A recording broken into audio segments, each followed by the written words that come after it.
அடுத்தது வந்து பார்த்தீங்கன்னா மல்டிபிள் காம்பனண்ட். இதெல்லாம் வந்து ஸ்ப்ரிங் லோடுங்க. இப்போ இதில் இங்கே அழுத்திட்டு இதை நம்ம என்ன பண்ணுறோம், இந்த நட்டை 2 நட்டை லூஸ் பண்ணிட்டீங்கன்னா இது என்ன ஒன்று அப்படியே ரிலீஸ் ஆகிடும். நான் உங்களுக்கு லோடிங் அன்லோடிங் அப்படின்னு காமிக்கிறேங்க.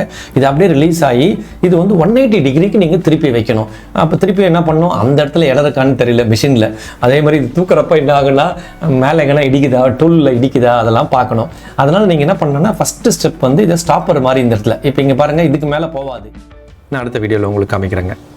அடுத்தது இதுவும் ஸ்ப்ரிங் லோடுங்க. 4மே அப்படியே ஹிஞ்ச் மாதிரி வரும். இந்த டிசைன்லாம் தான் நீங்கள் இன்னோவேட்டிவாக திங்க் பண்ணணும். எப்படி லோட் பண்ணலாம், எப்படி அன்லோட் பண்ணலாம், ரொம்ப இன்ட்ரெஸ்டிங்காக இருக்குங்க. இது எதுவுமே வந்து ஒரு ஃபிக்சரில் என்ன அட்வான்டேஜ்னா ஒவ்வொரு காம்பனண்ட்டும் ஒவ்வொரு மாதிரி இருக்கும். அதுக்கப்புறம் இதில் பார்த்தீங்கன்னா கிராவிட்டி. இதில் என்ன அட்வான்டேஜ்னா ஃபஸ்ட்டு இப்படி தான் இருக்குது காம்பனண்ட். நான் காம்பனண்ட்டை வந்து இங்கே லோட் பண்ண போகிறேன். கரெக்டாக இதில் வச்சுட்டு லோட் பண்ணிவிட்டு இதை நான் வந்து கையை வச்சு இதில் திருப்புவேன். இல்லை அக்ராஸ் ஃப்ளாட்டும் போட்டுட்டு ஸ்பேனர் போட்டு நீங்கள் பண்ணிக்கலாம். எனக்கு தெரிஞ்சு கையிலே நிற்குங்க. அடுத்தது ஸ்ட்ரைட்டாகவே வெர்டிக்கல் மிஷினிங் சென்டரில் மிஷின் பண்ண போகிறோம். ஆக்சுவலாக மிஷின் பெட்டில் தான் பண்ண போகிறோம், லோட் பண்ண போகிறோம். அதை தனியாக காமிச்சிருக்கேன். இங்கே பாருங்கள், இது வந்து த்ரூ கூலண்ட் மிஷின்.